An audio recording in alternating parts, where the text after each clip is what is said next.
Assalamualaikum, my name is Nurfatia binti Rahimi. So before we jump into the details of the Whistleblower Protection Act 2010, I would like to explain about the definition of the terms of whistleblower and whistleblowing. So, what is whistleblower? A whistleblower can be defined as typically someone who is inside an organization, such as an employee who exposes misconduct, such as illegal, unethical, or improper activities that has taken place within an organization.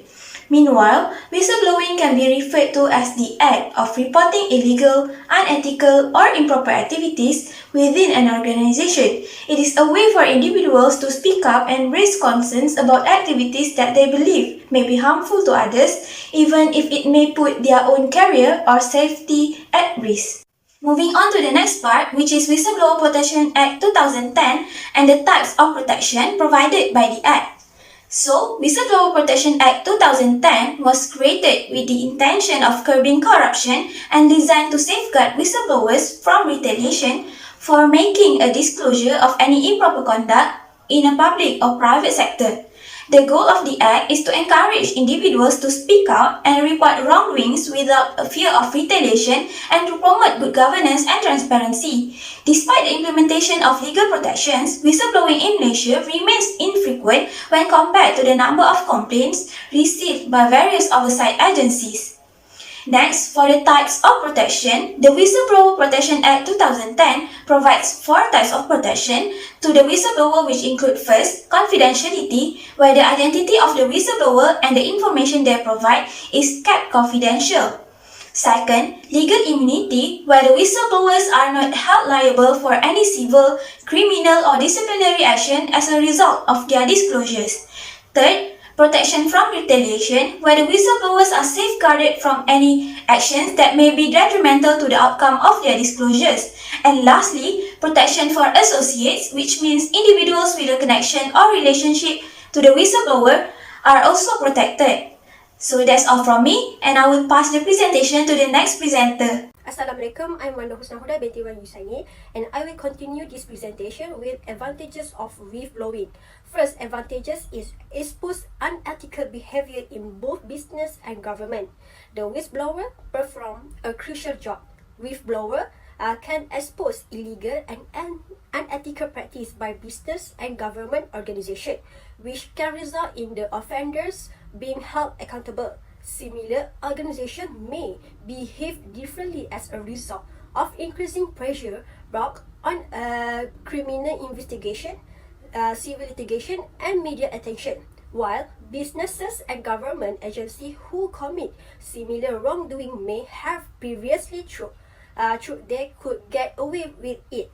The impact of the whistleblower action can result in reform. Additionally, businesses have an ethical duty to protect and assist their employees. That include safeguarding staff members who report concern about potential wrongdoing they observe at the business.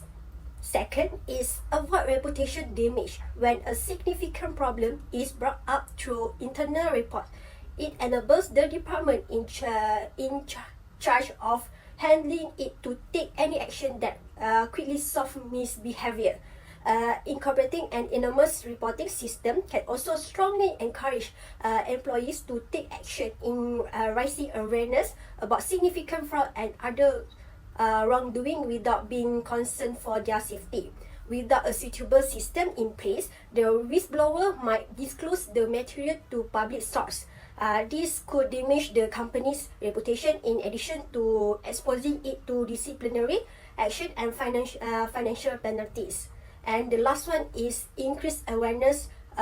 People might not be aware of unlawful or unethical behavior occurring right in front of them without whistleblowers. No matter how important the information is or what kind of information is shared, it could result in issues and challenges that must be managed inside the organizations. With such knowledge at its disposal, firm has the potential to grow, flourish, and evolve. This is why a successful whistleblowing system is essential to handling problems quickly and effectively. That's all from me. I will pass this presentation to the next presenter. Thank you to the previous presenter. My name is Nurai binti Razman. I will continue with the disadvantage of whistleblower. First is career affected. A person's career may unfortunately be affected as a result of their decision. Individual cases may draw interest in the business sector once they are made public. The whistleblower stigma could make it more challenging for them to find works in the future at a different organization. They also can view a behavior as a betrayal and stop interacting, which require them to frequently work alone. Friends they believe will turn against them to preserve their own reputations, and media attention may risk them being blacklisted in their field. Next is lengthy and costly. The legal process or lawsuit may provide obstacles, requiring the needs for the whistleblower to seek legal counsel. The action is costly and time-consuming until the case is over. The time required for obtaining evidence and spending time off to report also take a lot of time.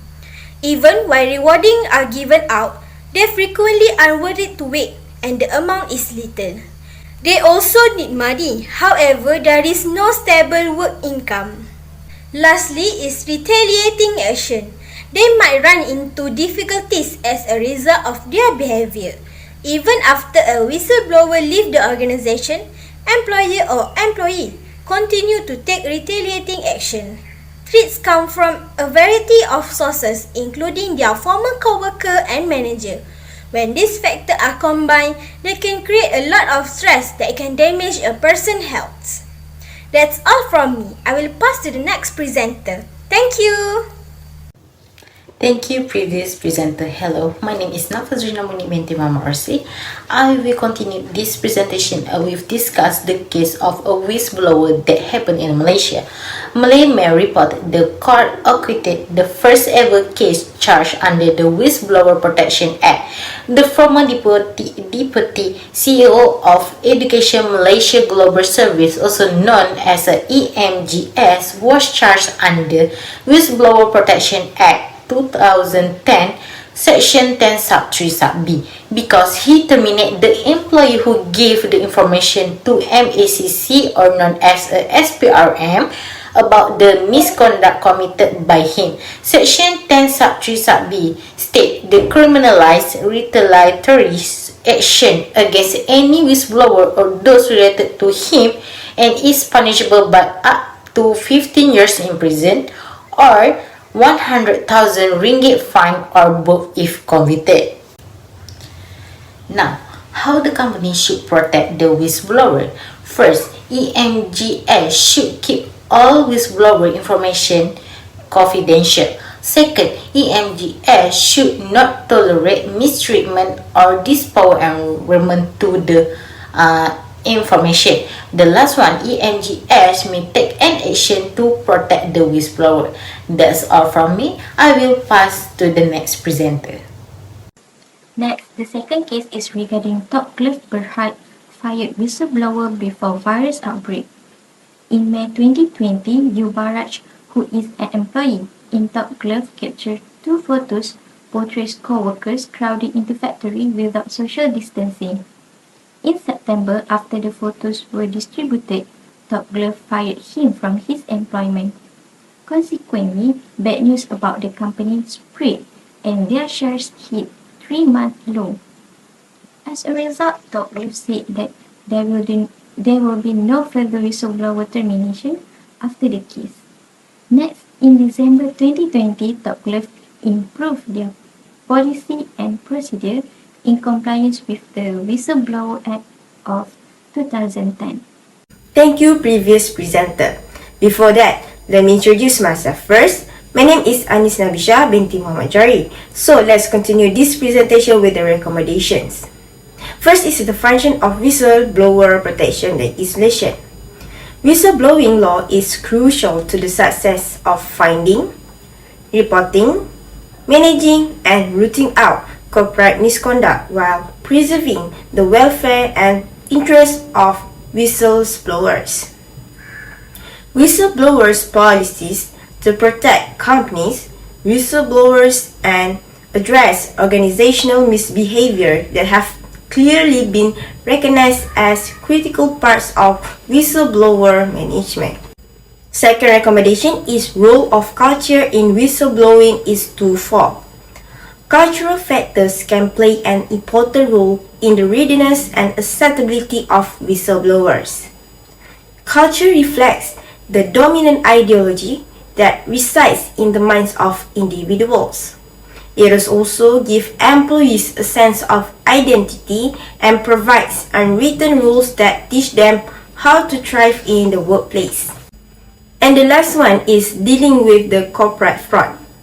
Whistleblowing must be managed in conjunction with other employee strategies aimed at improving the employment relationship. Organizations should consider the ethical inclinations and ethical sensitivities of applicants in the hiring process. Personality and integrity tests may be included as part of the selection criteria for the new hires. So, for the last part for this presentation is conclusion.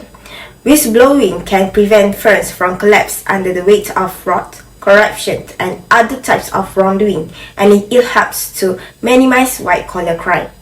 Few people who see corporate misbehavior are ready to come forward and report it. This is partially because whistleblowers may face harsh retaliation from their colleagues and employers. A management strategy must be adopted to maximize the advantage of whistleblowing. So, that's all from us. Thank you for listening.